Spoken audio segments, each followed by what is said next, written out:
Puji Tuhan. Selamat pagi saudara sekalian. Gong si fat choi. Orang Hokkien bilang Sin Chun Kyong Hee. Diam hok diam siu gitu ya. Tahun baru ini adalah sebuah kesempatan yang luar biasa. Kita ini berada di dalam masa tahun baru saat ini. Tahun baru Masehi yang sudah kita rayakan, kita nikmati, dan juga tahun baru Imlek kemarinnya. Tapi tahun baru. Tahun baru itu adalah kesempatan yang terbuka dengan luas. Orang seringkali memahami kesempatan itu hanya dari satu sisi. Tapi saya hendak mengajak kita semua pada pagi hari ini untuk bisa melihat sisi yang kedua dari kesempatan. Seringkali kesempatan itu mempunyai daya dorong yang lumayan kuat untuk kita mengambil kesempatan itu. Tapi tahukah saudara bahwa kesempatan itu punya dua sisi di mana kita harus menentukan pilihannya. Sehingga kita sesungguhnya bisa juga tidak mengambil kesempatan itu. Sebab pilihan yang kita ambil itu nantinya mendatangkan konsekuensi. Nantinya mendatangkan akibat di kemudian hari, di akhir dari cerita itu. Bisa baik, bisa juga tidak baik. Saya pernah membaca sebuah buku cerita ringan begitu. Buat anak remaja sebetulnya. Buku cerita ini mempunyai hal yang istimewa. Apa istimewanya? Istimewanya adalah buku ini mengajak yang membaca buku ini untuk menentukan pilihan dari setiap kesempatan yang ada. Si tokohnya ini akan pergi ke sebuah istana raja. Dia akan pergi ke sebuah istana raja dan dia tiba di persimpangan jalan. Di situ ada persimpangan jalan. Dan dia tidak tahu ke kiri atau ke kanan yang harus diambil jalan itu. Dan di bawah halaman itu ditulis, yang membaca ini silakan memilih, seolah-olah sayalah yang membaca itu, seolah-olah sayalah yang menjadi orang ini yang akan pergi ke istana raja. Saya mikir, milih kiri atau milih kanan ya?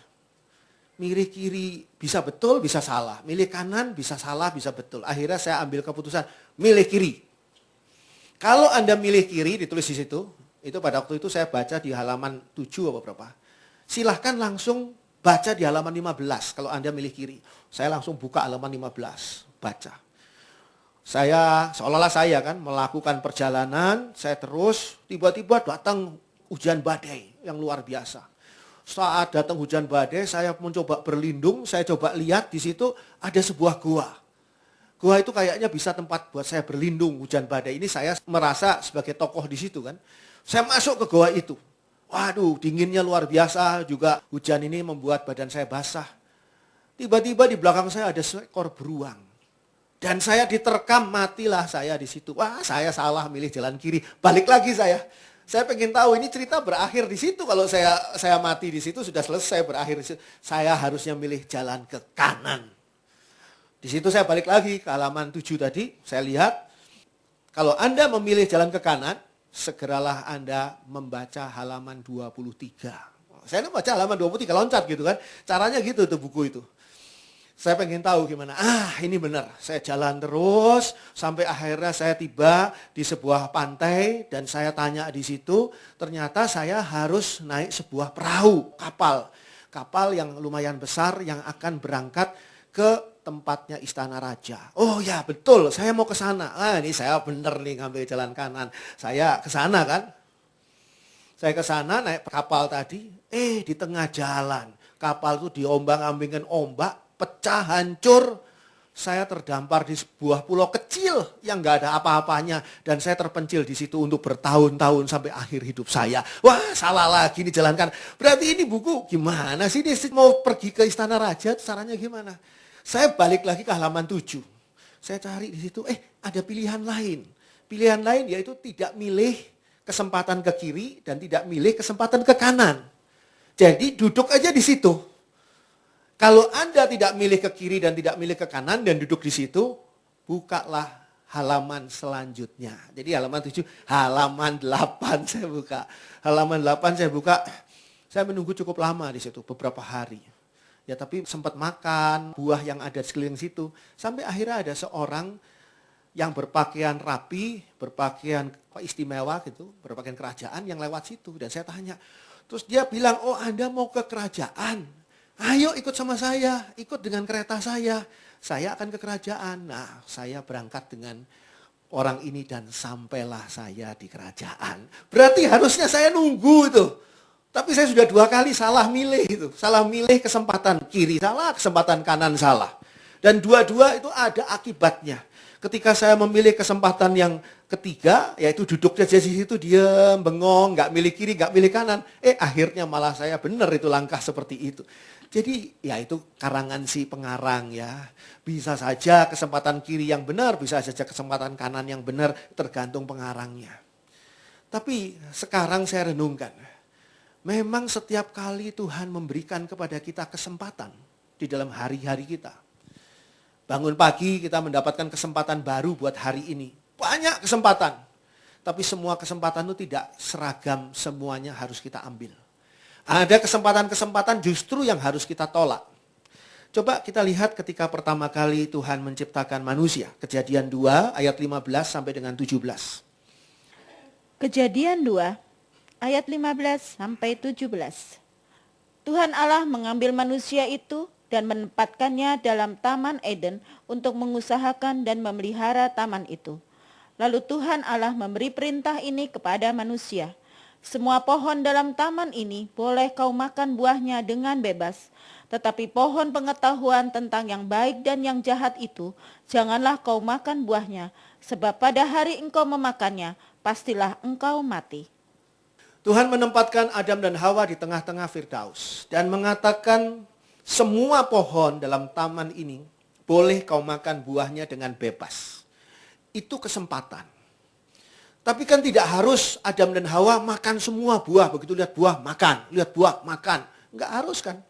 Mungkin ada buah yang Adam dan Hawa merasa, aduh ini buah ini mengerikan ini. Buah ini menakutkan. Gimana cara makannya ya? Megang saja tangannya kita sakit. Buah itu namanya durian. Enggak tahu saya durian ada enggak ya di Firdaus ya. Dan sejak saat itu Adam dan Hawa menurunkan kepada saya untuk tidak suka durian. Tidak harus kita makan. Walaupun tersedia di sana makanan-makanan buah-buahan, Tuhan silahkan kamu makan semuanya dengan bebas. Tapi kan tidak harus makan. Tapi boleh makan. Tapi ada juga larangan seperti ini yang dikatakan di sana. Tetapi ayat 17, pohon pengetahuan tentang yang baik dan yang jahat itu, janganlah kau makan buahnya. Janganlah kau makan buahnya. Sebab pada hari engkau memakannya, pastilah engkau mati. Kata janganlah itu seolah-olah menutup kesempatan. Seolah-olah. Tapi sebetulnya tidak. Tetap membuka kesempatan. Janganlah ini membuka kesempatan bagi Adam dan Hawa. Mau tunduk tidak. Mau patuh tidak pada firman Tuhan. Mau patuh tidak pada larangan Tuhan. Atau tidak patuh. Sejak pertama kali Allah menciptakan manusia, manusia sudah diletakkan bukan saja di tengah Taman Firdaus. Tahukah saudara? Manusia diletakkan di tengah-tengah pilihan. Di tengah-tengah pilihan. Untuk bisa menggunakan apa yang Tuhan izinkan atau tidak menggunakannya. Untuk bisa menggunakan karunia dan berkat yang Tuhan berikan atau tidak menggunakannya. Dan untuk tidak menggunakan larangan yang Tuhan larangkan. Atau untuk melanggarnya. Semua itu masih berpulang kepada manusia itu untuk memilih apa yang akan dipilihnya. Dan kondisi itu berlangsung setiap saat. Adam dan Hawa ini seringkali menjadi pertanyaan. Bagaimana dikatakan oleh kitab suci bahwa manusia itu usianya hanya 6.000 tahun yang lalu. Saya luruskan ini, 6.000 tahun yang lalu adalah masa di mana Adam dan Hawa diusir keluar dari Firdaus. Mulai saat itu Adam dan Hawa dihitung umurnya, masuk dalam dimensi waktu. Tapi sebelumnya Adam dan Hawa di dalam dimensi kekal. Jadi Adam dan Hawa berada di Taman Firdaus berapa lama? Mungkin jutaan tahun. Itu sebabnya di masa Adam dan Hawa itu di dunia ini ada dinosaurus yang mungkin ribuan tahun umurnya. Tidak bertentangan dengan firman Tuhan. Karena Adam dan Hawa di Taman Firdaus ada mungkin jutaan tahun. Setiap saat Adam dan Hawa tiap hari yang baru, kalau kita mau sebut sebagai hari yang baru, diperhadapkan pada pilihan. Pilihan untuk memilih buah apa yang hari itu akan dimakan. Boleh buah yang sama, kemarin makan buah ini, hari ini makan buah ini, enak sekali ya, besoknya makan buah ini lagi, boleh. Tapi ada juga larangan, Tuhan melarang Adam dan Hawa untuk makan buah yang dilarang oleh Tuhan ini. Dan besoknya tetap dilarang. Enggak, hari ini dilarang, besok boleh makan. Hari ini bayar, besok gratis. Itu di warteg-warteg. Hari ini bayar, besok gratis. Besoknya gitu lagi. Hari ini bayar, besok gratis. Enggak pernah gratis. Enggak seperti itu. Setiap hari dilarang. Dan setiap hari Adam dan Hawa diperhadapkan kepada lu mau nurut atau enggak. Lu mau menikmati buah-buah yang ada, berkat yang ada atau enggak. Lu mau menikmati kasih karunia yang ada atau enggak? Kamu mau menikmati dan mensyukuri segala talenta yang Tuhan beri atau enggak? Itu tiap hari diperhadapkan kepada kita. Begitu juga tentang larangan tadi. Sama seperti tentang dosa. Dosa tiap hari berhadapan dengan kita.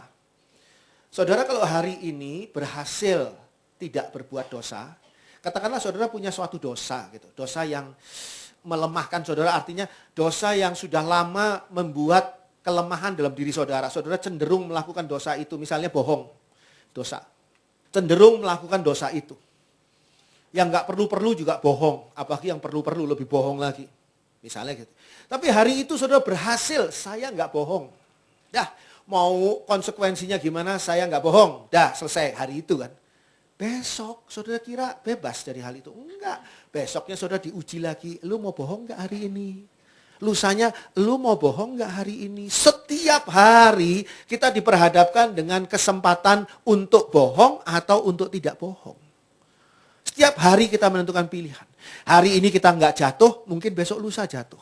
Adam dan Hawa hari ini lewat di depan pohon yang buahnya dilarang oleh Tuhan. Hari ini tidak metik, pengen metik nggak jadi pengen metik nggak jadi itu hari ini. Tapi besok lusa bisa terjadi metik tapi nggak dimakan, belum dimakan masih ditaruh. Tapi kapan-kapan mungkin malah metik dan dimakan. Dan ini adalah hal yang menjatuhkan manusia ke dalam dosa. Jadi kita lihat di sini ada konsekuensi yang serius. Begitu Adam dan Hawa mengambil buah yang dilarang oleh Tuhan pada waktu itu dan memakannya, langsung mereka berubah nasibnya. Sehingga ketika kita mengambil sebuah kesempatan atau tidak mengambil sebuah kesempatan, bisa jadi ini perubahan dari nasib kita, dari hidup kita.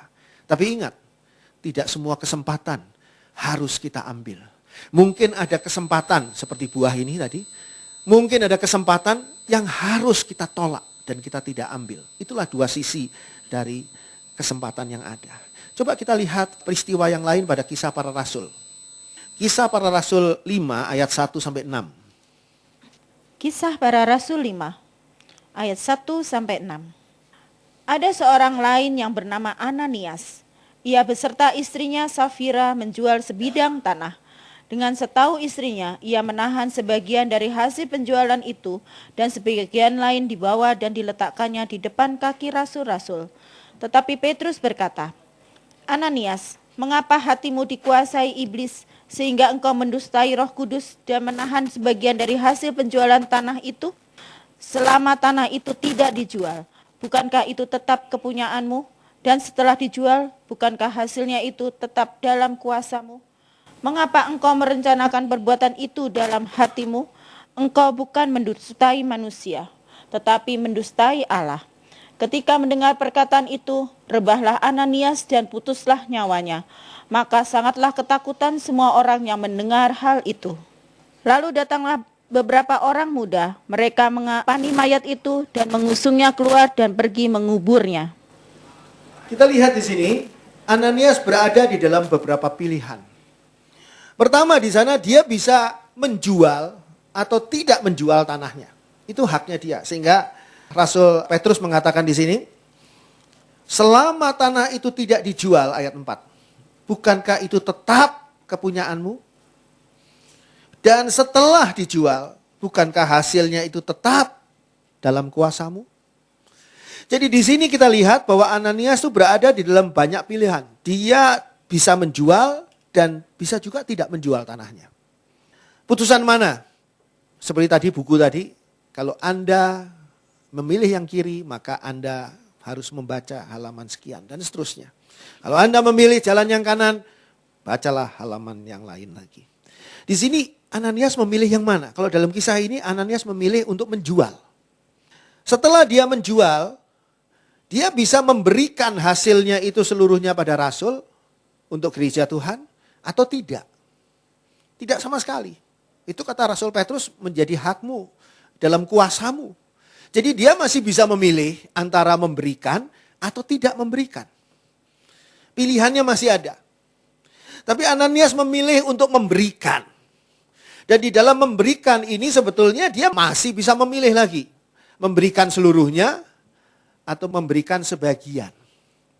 Di dalam hal ini Ananias memilih memberikan sebagian dari penjualan tanah itu dan mengatakannya atau menyampaikannya sebagai seluruhnya. Karena pada waktu itu jemaat Tuhan ketika mau memberikan persembahan kepada Tuhan, persembahan yang istimewa, mereka menjual apa yang menjadi miliknya dan seluruhnya diberikan kepada rasul-rasul untuk digunakan bagi pekerjaan Tuhan, pelayanan pekerjaan Tuhan.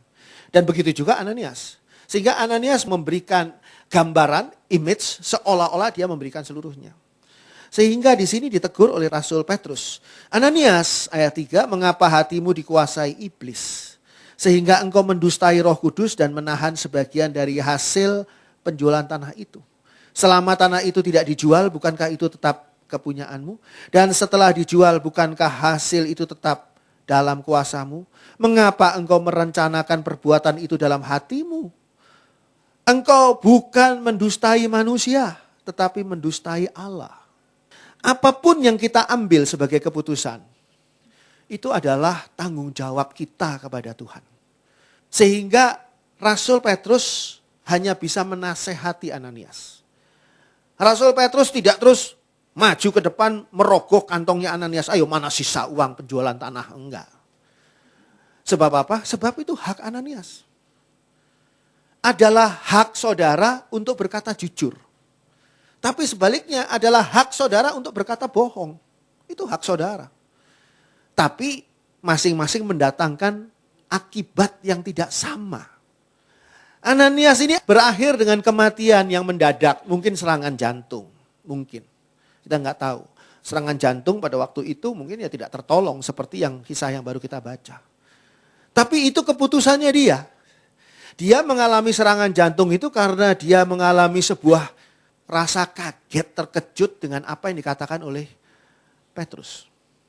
Mungkin kalau Petrus diam saja, nggak terjadi serangan jantung itu. Semua berlangsung biasa saja. Setelah Ananias maju menyerahkan hasil penjualan tanah yang kesannya seluruhnya padahal nggak seluruhnya, lewat sudah. Orang lain lagi maju menyerahkan hasil penjualan lembunya seluruhnya dikasihkan, lewat sudah. Ya sudah, nggak ada ceritaan apa-apa. Tapi adalah hak Petrus untuk memberitahukan kepada Ananias.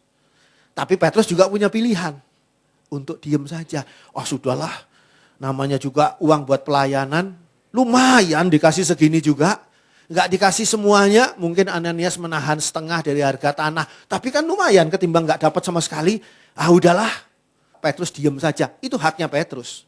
Tapi Petrus bersalah di hadapan Tuhan.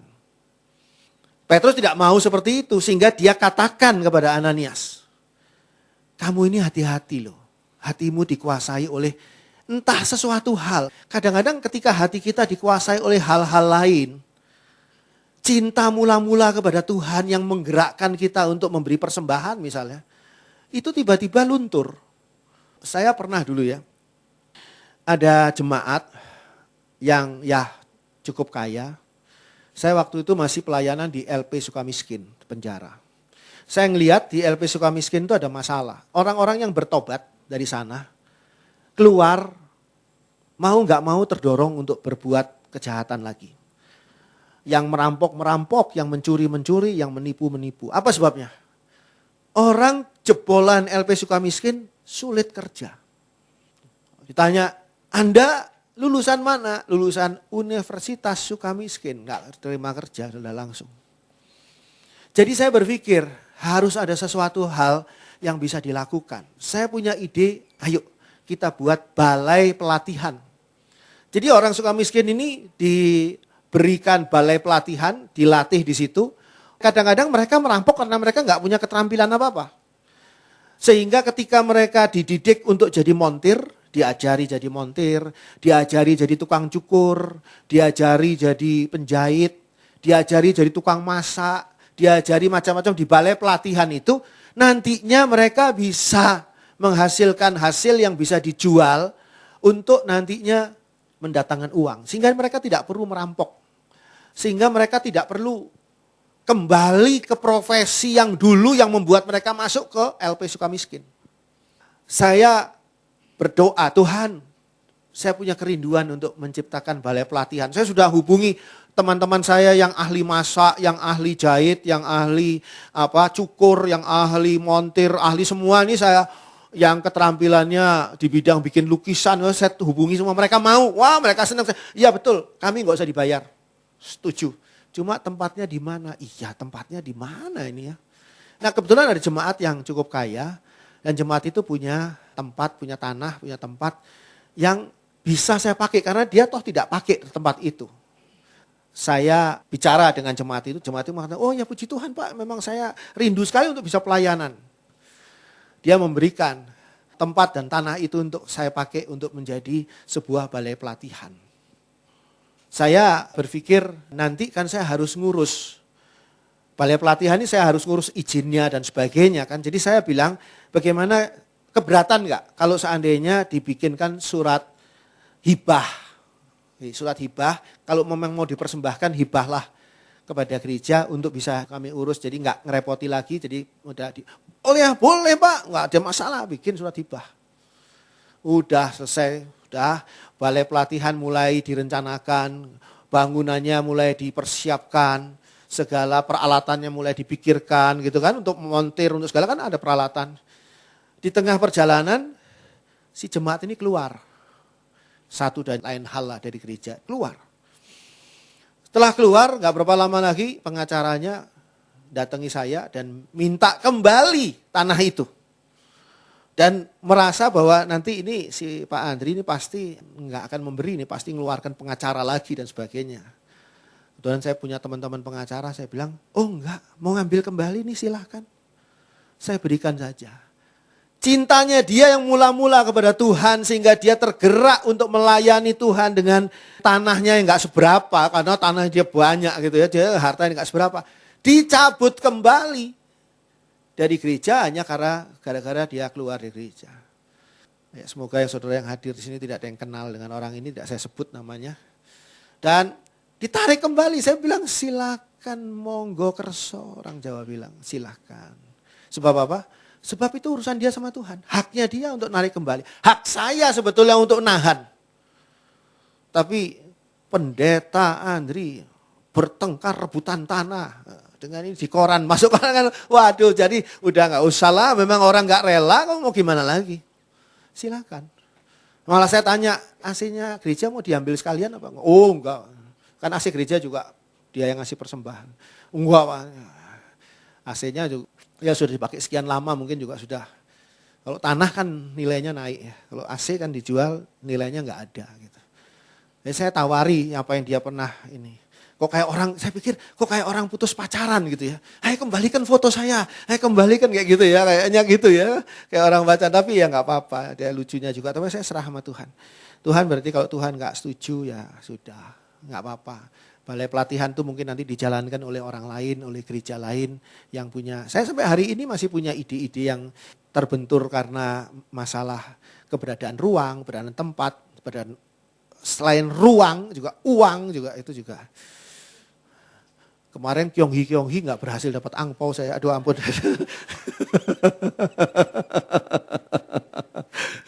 Kyonghi ke Pak Modi saya Kyonghi.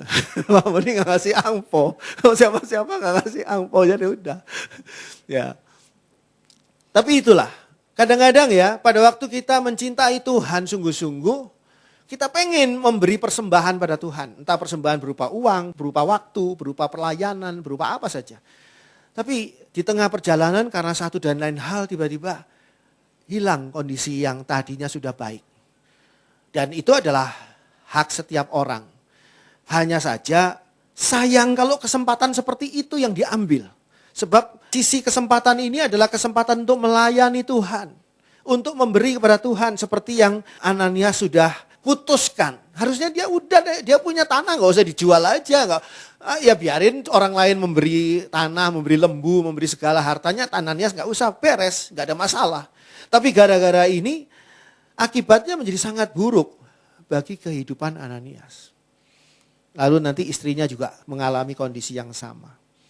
Saya ingin mengajak saudara melihat dari gambaran yang lain. 2 Korintus 9 ayat 6 dan 7. 2 Korintus 9 ayat 6 dan 7. Camkanlah ini, orang yang menabur sedikit akan menuai sedikit juga. Dan orang yang menabur banyak akan menuai banyak juga. Hendaklah masing-masing memberikan menurut kerelaan hatinya, jangan dengan sedih hati atau karena paksaan.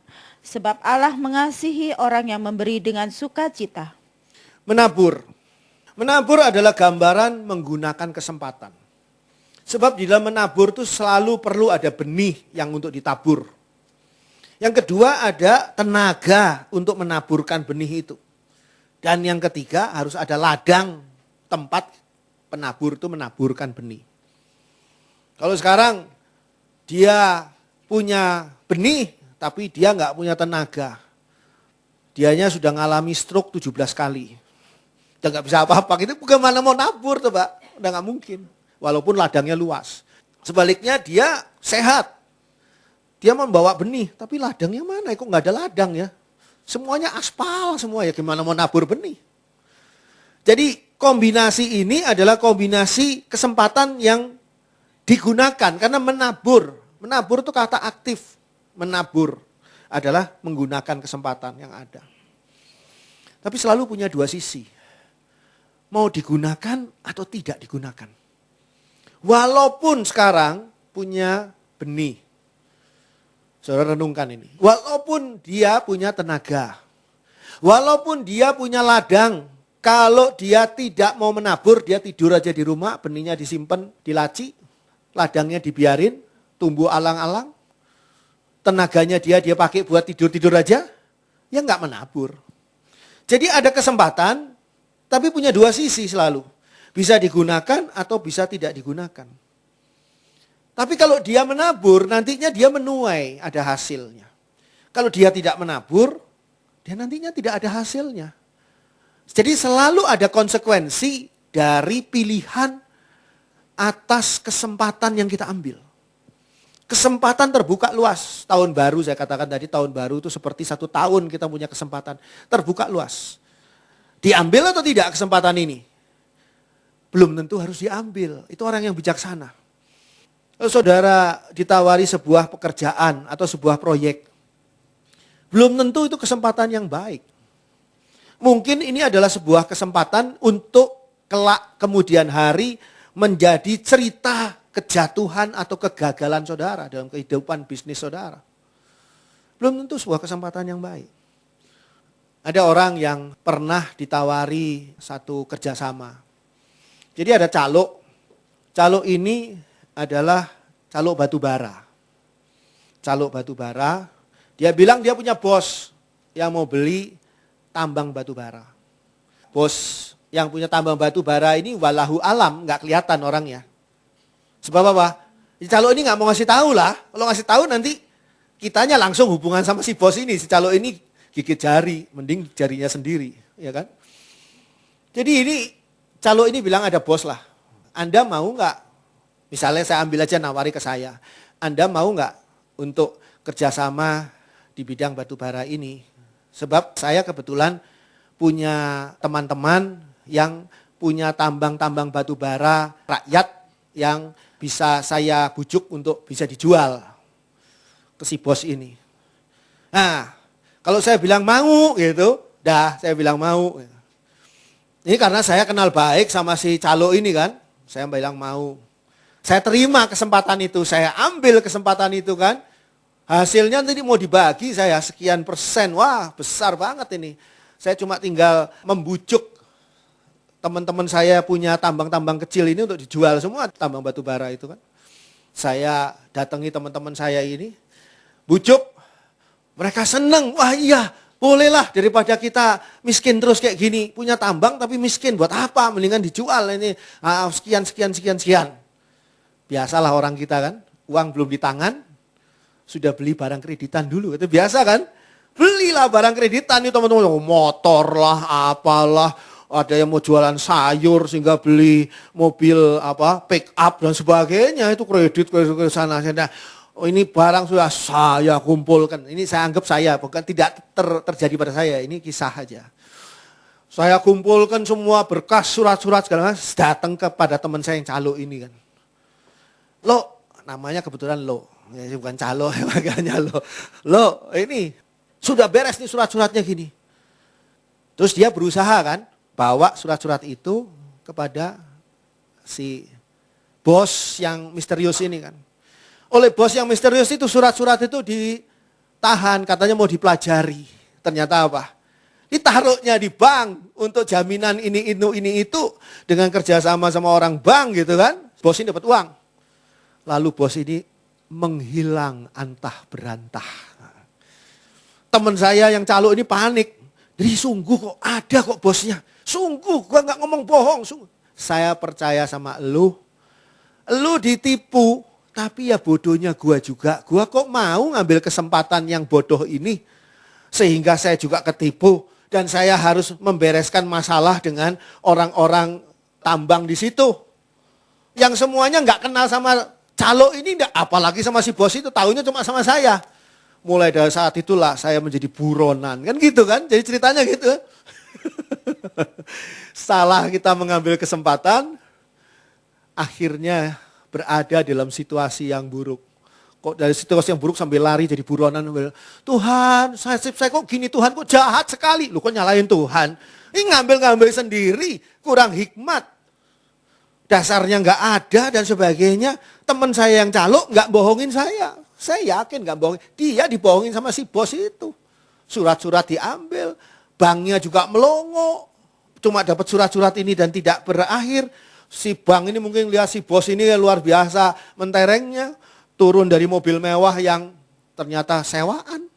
Kan kita nggak tahu ya. Semua itu bisa dirangkai demikian rupa. Menjadi sebuah kesempatan emas. Apakah harus diambil? Buah yang dilarang oleh Tuhan. Kalau kita dengar-dengaran pada firman Tuhan, kalau kita punya hikmat yang berdasar firman Tuhan, dituntun oleh Roh Kudus Tuhan, maka kita tidak akan dalam tanda kutip terjebak di dalam kesempatan yang harusnya kita tolak. Sebab kelihatannya di awalnya kok manis. Di sini kita lihat bagaimana menabur itu di dalam gambaran ini mempunyai dua sisi, menggunakan kesempatan bisa digunakan bisa juga tidak. Dan di ayat 6 dikatakan, camkanlah ini orang yang menabur sedikit akan menuai sedikit juga dan orang yang menabur banyak akan menuai banyak juga. Dalam menabur sendiri sudah menabur nih ngambil keputusan, ya deh saya mau nabur. Itu masih ada dua pilihan, mau sedikit mau banyak. Keputusan yang diambil itu ada nanti berdampak pada kondisi di kemudian hari. Dikatakan menabur sedikit, ya menuai sedikit. Ya logis dah, menaburnya cuma sedikit. Menaburnya itu menabur pohon tomat, benih tomat. Di mana? Di pot. Ya hasilnya cuma satu pohon tomat mungkin di situ. Menaburnya di halaman luas atau di tempat yang luas, ladang ya, wah luar biasa. Lah kalau di pot, ya jadinya pot, jadinya pot benar segitu besar itu udah nggak ada lagi. Dan itu adalah hal yang seringkali kita lupakan. Kita seringkali mau mengambil kesempatan itu, tapi nggak sepenuhnya. Misalnya saya ambil contoh misalnya dalam melayani Tuhan. Melayani Tuhan kita bisa melayani Tuhan kelihatan heboh, atau kita melayani Tuhan dengan full heart. Itu satu hal yang berbeda. Hasil yang dihasilkan nanti berbeda. melayani Tuhan dengan memakai topeng-topeng supaya diakui orang, dilihat orang dan sebagainya, dengan melayani Tuhan dengan full heart. Hanya Tuhan yang menilai, hanya Tuhan yang tahu. Sehingga di sini apapun juga yang kita lakukan sebagai menabur di sini, apakah mau sedikit atau banyak, hak kita. Kalau saudara melihat orang itu menaburnya cuma sedikit, tahu kan nanti hasilnya bakal sedikit. Saudara nggak bisa, hei kamu jangan sedikit, ayo banyak naburnya. Hak saudara apa? Oh saudara ladang nggak punya, benih taburan juga bukan punya saudara. Kok ikut-ikutan menentukan, saya mau menentukan sedikit kayak mau banyak, urusan saya, kata si orang tadi. Ya betul. Makanya Petrus nggak ngelarang Ananias. Hanya saja memberi peringatan, memberitahu. Hasilnya nanti sedikit loh. Kalau iya memang nggak apa-apa hasil sedikit juga, ya sudah. Silakan. Tapi kalau mau hasilnya banyak, ya menaburnya banyak. Saudara juga tidak bisa melarang, jangan tabur banyak-banyak. Sayang benihnya. Hak saudara apa? Itu adalah hak orang yang punya benih. Saudara hanya bisa memberi nasihat. Kalau bisa ditaburnya jangan seluruhnya sekarang. Bagaimana kalau sebagian sekarang, minggu depan sebagian lagi. Supaya umur tanaman itu bisa nggak sama sehingga nanti pada waktu dituai pada waktu mau menuai itu, wah semuanya berbuah, tuai semua, gundul semua, gitu. Nggak kayak gitu kan? Oh ya, nanti mereka mungkin akan berpikir. Makanya di sini saya katakan pada saudara, kita itu harus bijak. Bijak khususnya untuk diri kita sendiri ketika kita mengambil keputusan atas kesempatan yang ada. Kesempatan yang ada ini punya dua sisi. Mau diambil atau mau tidak diambil. Mungkin justru jadi berkat ketika diambil. Tapi bisa jadi justru jadi berkat ketika tidak diambil. Ketika buah itu tidak diambil oleh Adam dan Hawa, justru jadi berkat buat Adam dan Hawa. Tidak mengambil tapi menerima. Tidak mengambil buah tapi menerima berkat. Mengambil buah dan memakannya justru kehilangan berkat.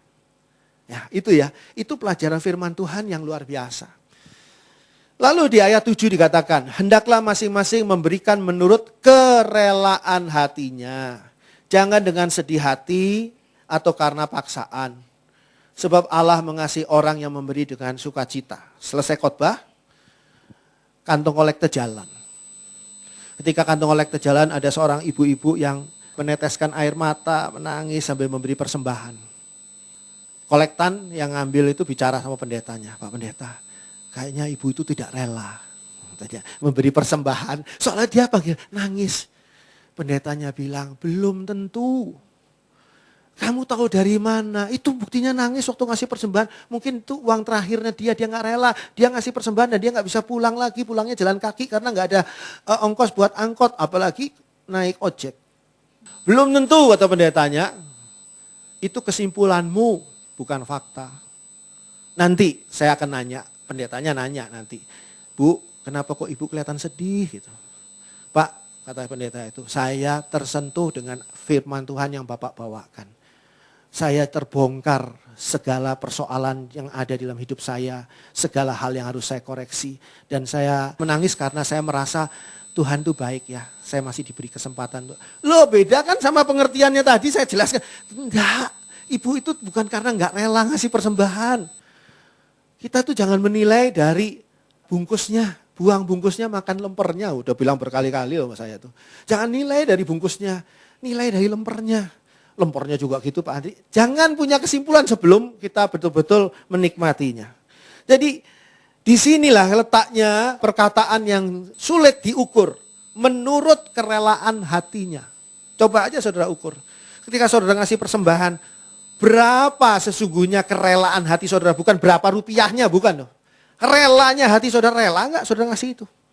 Walaupun mungkin saudara punya uang banyak, persembahan ini tidak seberapa yang saudara berikan, bisa saja enggak rela.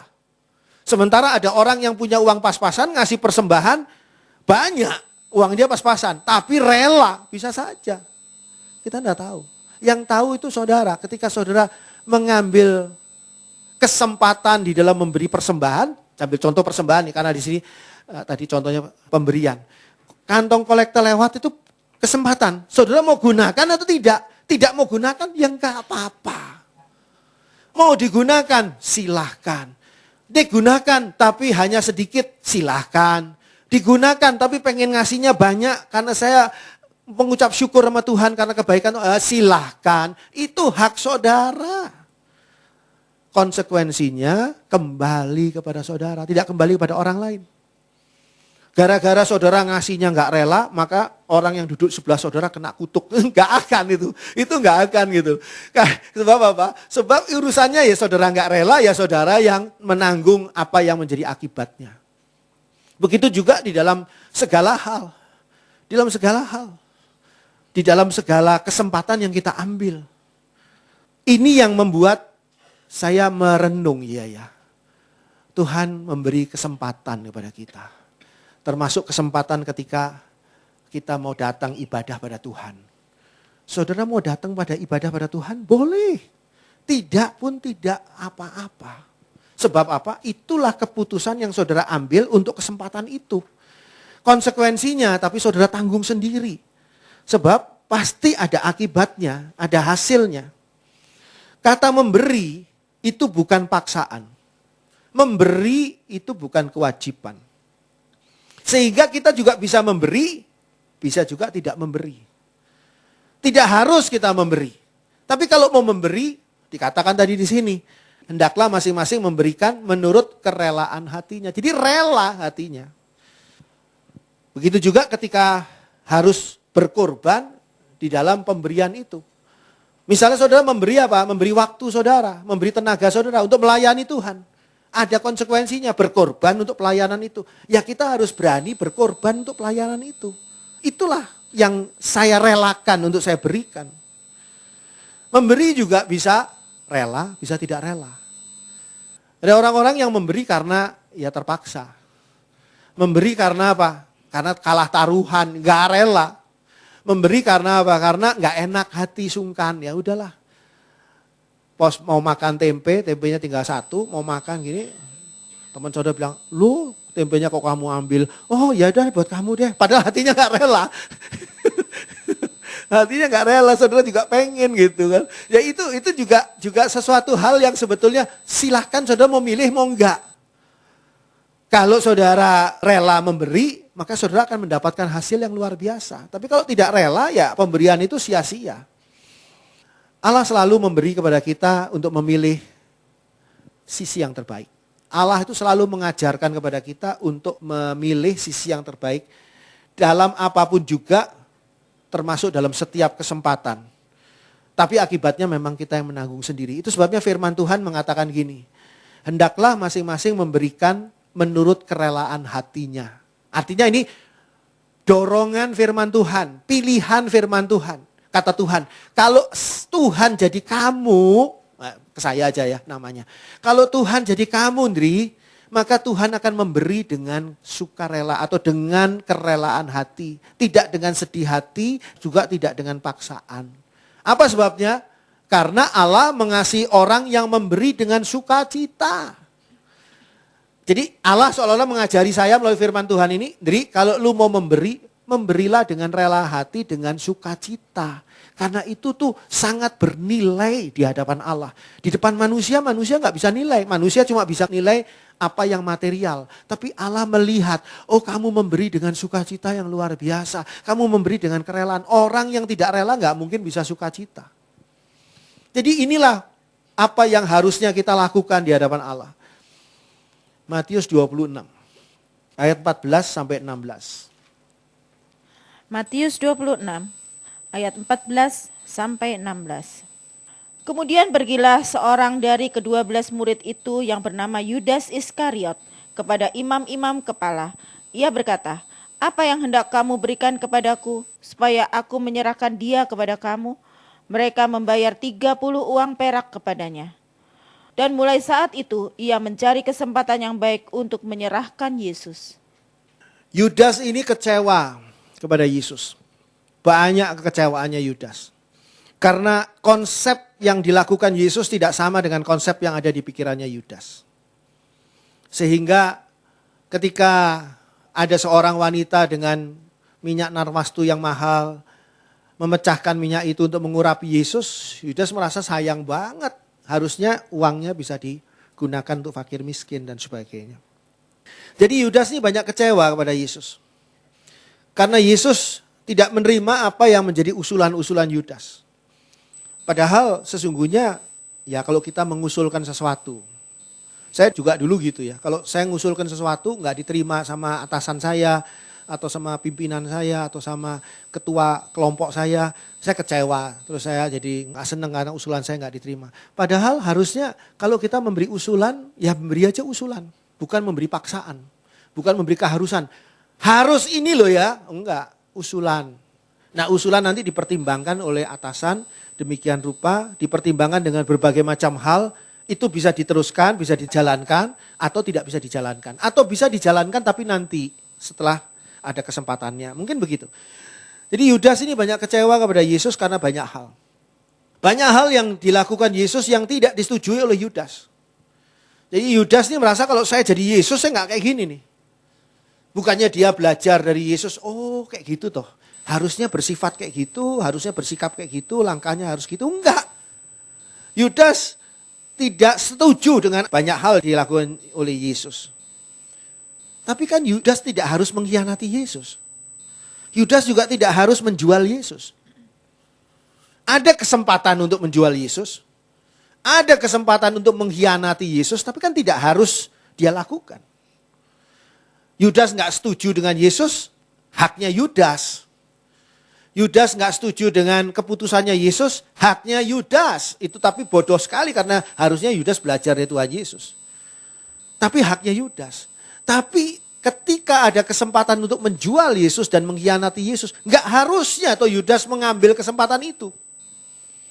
Tapi di sini Yudas mengkhianati Yesus. Yudas menjual Yesus. Banyak ahli teologi mengatakan bahwa itu memang rencana Allah. Yesus disalibkan untuk menebus dosa kita. Dan Yudas sebagai jalannya untuk sampai Yesus pada kayu salib. Lepas daripada hal itu memang benar. Karena firman Allah, tujuan Yesus datang ke dunia adalah menjadi penebus. Tapi lepas dari hal itu, kalau kita pelajari tentang fenomena Yudas ini. Yudas ini tidak harusnya mengkhianati Yesus dan menjual Yesus. Nah setelah Yudas mengkhianati Yesus dan menjual Yesus, terbuka kesempatan Yudas bertobat. Yudas mau bertobat atau Yudas tidak mau bertobat, haknya Yudas. Saudara kan bukan familinya Yudas, bukan papahnya Yudas, bukan anaknya Yudas. Kita nggak bisa melarang Yudas, Yudas, kamu jangan bunuh diri. Kan akhir ceritanya Yudas bunuh diri. Jangan bunuh diri, Yudas, kamu bertobat. Itu harapan kita, tapi haknya dia. Tapi kan dia tidak harus bunuh diri. Dia tidak harus mengambil jalan pintas itu untuk mengakhiri rasa bersalahnya dia. Yudas diperhadapkan dengan kesempatan-kesempatan dengan dua sisi pilihan. Diambil atau tidak. Benci sama Yesus, kecewa sama Yesus, terus mau apa nih? Langkahnya. Dilakukan atau tidak? Yudas mengambil, melakukannya. Dan kemudian Yudas menyesalinya. Lalu gimana? Bunuh diri atau tidak? Masih ada kesempatan loh. Yudas bukan dibunuh loh. Kalau Yudas dibunuh udah gak ada pilihan. Ini Yudas bunuh diri. Ada pilihan. Saya ngambil jadi bunuh diri atau enggak nih? Itu adalah kesempatan yang terbuka. Ada orang yang mengatakan bahwa kalau Tuhan memberi kesempatan, berarti itulah jalan Tuhan yang harus kita ambil. Hati-hati. Yudas juga dibuka kesempatan untuk apa? Bunuh diri. Oh berarti Tuhan mau supaya Yudas bunuh diri. Oh enggak. Kesempatan yang ada itu seringkali adalah kesempatan untuk ditolak. Kesempatan memakan buah yang dilarang di tengah Firdaus itu adalah kesempatan yang harusnya ditolak, bukan diambil. Kita itu cenderung banyak seringkali salah berpikir setiap kesempatan harus diambil, kalau enggak sayang. Kesempatan tidak akan datang dua kali, kan gitu. Makanya ketika ada kesempatan harga murah, cuci gudang, untuk beli vacuum cleaner ini ditawari di mall, kita jadi beli. Padahal kita tidak punya rumah, punyanya kos. Dan tidak perlu vacuum cleaner. Jadi vacuum cleaner tahu di mana ya? Jadi hal tadi memang sih diskon, tapi tidak harus Diskon pakaian wanita pada waktu itu diskonnya besar 70 sampai 80 90% ada. Wih, bagus-bagus, langsung semangat tuh nyari beli berapa potong sampai di rumah saudara sadar, iya ya gua laki ya. Salah beli. Jadi gimana ini? Kesempatan itu tidak harus semuanya kita ambil. Kesempatan ada, apalagi kesempatan berbuat dosa. Setan iblis seringkali menawari kita kesempatan untuk berbuat dosa. Itu bukan dari Tuhan jelas. Jadi kalau terbuka kesempatan, oke deh. Kalau ada kesempatan saya jadi berangkat deh ke kotamu misalnya seperti itu. Bukan berarti kalau betul ada kesempatan berarti Tuhan mau kita berangkat ke sana, belum tentu. Makanya kita harus ngerti firman Tuhan, harus bawa dalam doa, harus bergumul sama Tuhan. Tapi ketika bergumul dan bertanya pada Tuhan, kita jangan maksa Tuhan kok harus nurut sama pikiranku. Jangan.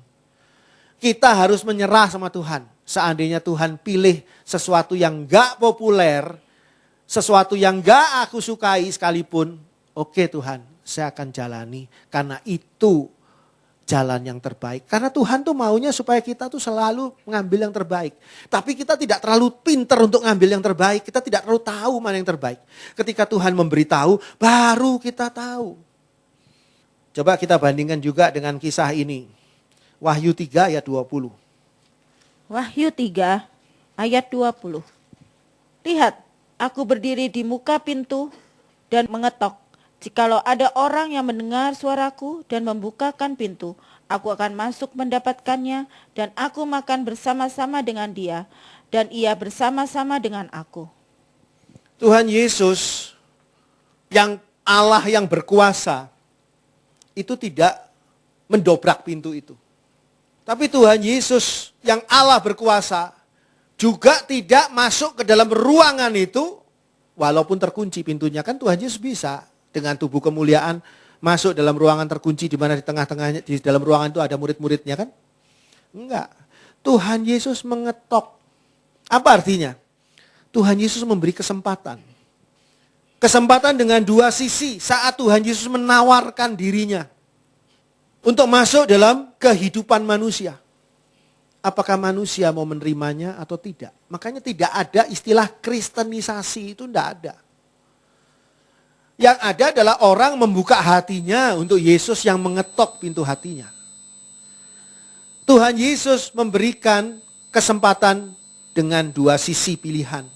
Apakah orang itu mendengar dan mau membukakan. Saudara perhatikan ayat tadi.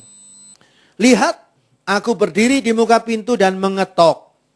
Jikalau ada orang yang mendengar suaraku dan kedua, dan membukakan pintu, aku akan masuk mendapatkannya dan aku akan makan bersama-sama dengan dia dan ia bersama-sama dengan aku. Kalau kita lihat di sini, ada dua kali kesempatan. Kesempatan mendengar, orang itu mau mendengar atau tidak. Saudara duduk di sini, di dalam ibadah ini, atau saudara mendengarkan rekaman ini, saudara benar-benar mendengarkan firman Tuhan atau tidak? Itu bisa mendengarkan, bisa juga tidak. Kalau saudara duduk di ibadah, mendengarkan firman Tuhan, umumnya benar mendengarkan.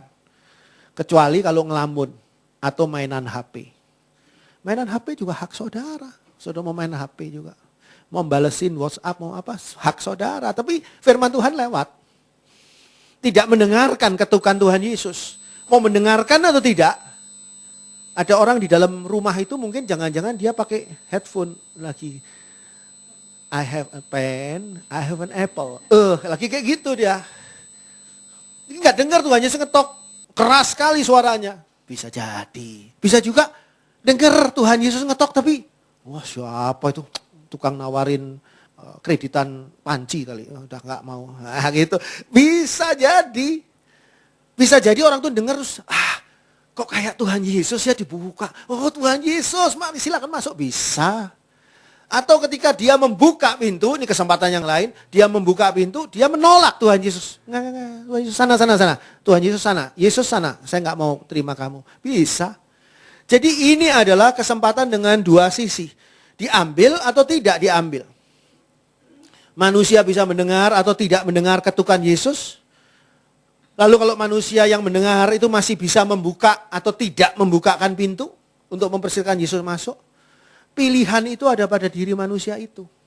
Yang menentukan, bukan Yesus yang menentukan. Tapi konsekuensinya pun dialami oleh manusia itu. Yesus malah tetap masuk ke dalam surga. Diketok-ketok, orang gak bukakan pintu. Kemana Yesus? Tetap masuk surga. Sementara orang tadi yang gak jadi masuk surga. Karena apa? Karena dia tidak membukakan firman Tuhan masuk dalam hatinya. Jadi di sini kalau kita lihat, konsekuensi ini ada di dalam tangan kita ketika Allah menyodorkan kesempatan. Tiap hari saudara diberi kesempatan oleh Tuhan. Kesempatan untuk diterima atau kesempatan untuk ditolak. Kesempatan untuk sepenuhnya dijalani atau kesempatan sebagian saja seperti Ananias. Kesempatan dengan sepenuh hati, full heart, dengan segenap hati, dengan rela hati atau tidak. Semuanya diserahkan kepada kita. Tapi akibatnya pun kita yang menanggung. Sehingga ketika ditanya bagaimana cara mengatasi masalah yang tidak enak ini terjadi dalam kehidupan kita. Sebetulnya sih jawabannya jangan ngambil langkah yang salah. Bagaimana supaya saya dalam kisah buku tadi tidak diterkam beruang. Jangan ngambil jalan yang ke kiri, gampang kan? Kalau tadi bagaimana caranya supaya saya nggak terdampar di sebuah pulau kecil yang tidak ada apa-apanya. Di tengah-tengah lautan yang sangat luas. Ya jangan ngambil sisi kanan. Kan gitu kan kalau kita mau lihat nih memang tapi nggak bisa sudah terlanjur kan gitu. Bagaimana cara jalan keluar dari masalah ini? Ya jangan memilih ini. Bagaimana supaya tidak terusir dari Firdaus? Ya jangan makan buah itu. Atau dengan kata lain perhatikanlah firman Tuhan. Ikuti firman Tuhan. Nurut tunduk pada firman Tuhan. Biarkan Tuhan nanti yang menuntun kita melalui firman-Nya, melalui Roh Kudus-Nya, memegang tangan kita untuk sampai kepada semua bagian terbaik yang Tuhan sudah sediakan bagi saudara dan saya. Tuhan memberkati. Puji Tuhan. Amin. Bapa dalam surga, Engkau pasti masih ingat bahwa kami adalah bekas budak-budak dosa. Orang-orang yang bodoh, yang tidak punya hati nurani yang peka. Oleh sebab itu Bapa dalam surga, biarlah firman-Mu mengubahkan kami. Boleh menjadi anak-anak raja yang penuh dengan hikmat, penuh dengan kemampuan yang datang dari Roh Allah. Menuntun kami memilih akan pilihan yang tepat dan benar sesuai dengan rencana-Mu. Kami percaya ya Bapa, Roh Kudus-Mu menuntun kami ketika kami memohonnya setiap hari memasuki kesempatan yang baru. Kami percaya kuasa-Mu menyertai kami menjalani tahun 2017 ini. Sehingga di dalam tahun 2017 kami tidak akan mengalami hal-hal bodoh yang kami ambil sendiri. Yang kami putuskan sendiri. Tapi biarlah kami mengalami hal-hal pandai, hal-hal cerdik, hal-hal tepat, hal-hal bijak. Sesuai dengan pilihan Tuhan. Kami serahkan tahun 2017 ini ke dalam tangan Tuhan. Tuhan yang pimpin kami. Tuhan yang bawa kami semakin serupa dengan Tuhan Yesus. Terima kasih Bapa, terpuji nama Allah. Di dalam nama Tuhan Yesus kami berdoa. Haleluya. Amin.